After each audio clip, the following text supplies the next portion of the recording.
Royal Challengers বেঙ্গালুরুর সুখের রাজ্যে এ এক বড় ধাক্কা। দীর্ঘ অপেক্ষার পর দলটা শোকেজে ঢোকা প্রথম ট্রফির উদযাপন পর্ব একদিন পেরোতে না পেরোতেই বেদনার প্রহর হাজির।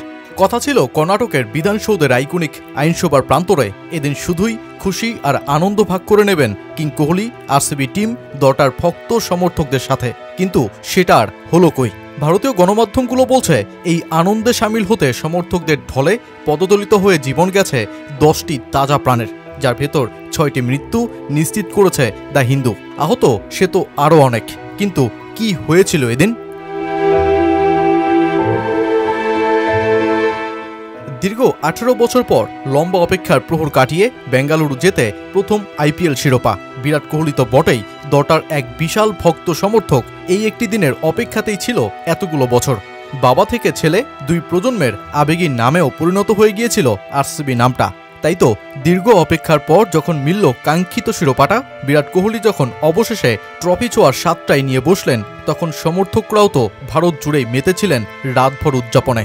আর দলীয় যেই সফলতার আনন্দ সমর্থকদের সাথে সামনাসামনি ভাগ করে নিতে কর্ণাটক আইনসভার সামনে আয়োজন করা হয় সেই বহুল প্রতীক্ষিত মিলন মেলার, আর যেখানেই বাধে বিপত্তি।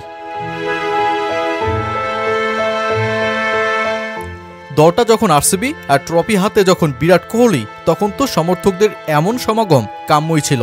বাচ্চা থেকে তরুণ এমনকি বয়স্ক দলে দলে উপস্থিত হতে থাকেন বিধানসৌধের সামনে, হাতে আরসিবির ব্যানার আর সমর্থকদের প্রিয় দলের সান্নিধ্য পাওয়ার স্বপ্ন। পুরো বিধানসৌধের এলাকা ভরে যায় সমর্থকে। কেউ প্রাচীর টপকে ভেতরে ঢোকার চেষ্টা করেন, পুলিশকে লাঠি চার্জও করতে দেখা যায় তুমুল সমাগম ঠেকাতে। আর যার মধ্যেই ঘটে পদতলিত হয়ে মৃত্যুর শোচনীয় ঘটনা। নারী, শিশু, বাচ্চাদের যেই আবেগের অনুষ্ঠানে ঝরে যায় অন্তত 10টি জীবন, যেখানে 6 বছরের এক বাচ্চা মেয়েও আছে বলে জানা যাচ্ছে।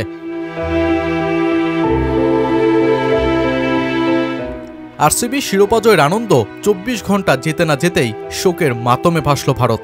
বিরাট কোহলিদের একটু দেখতে জীবনটাই যে বিসর্জন করে দিলেন সমর্থকরা। অবস্থায় এতটাই বেগতিক যে খোদ ভারতের প্রধানমন্ত্রী নরেন্দ্র মোদী টুইট করে এমন ঘটনার জন্য শোক জানিয়েছেন, স্বজন হারানো পরিবারের প্রতি জানিয়েছেন সমবেদনা। আইপিএল তথা গোটা ক্রিকেট ইতিহাসেই বিরাট কোহলিদের এই ঐতিহাসিক শিরোপা জয়ের গল্প সাথে হৃদয় বিদারক এই ঘটনাগুলো হয়ে থাকবে ইতিহাস, যেখানে ট্রফির আনন্দে কেউ কেউ হাসতে হাসতে বিদায় নিলেন ওপারের পথে।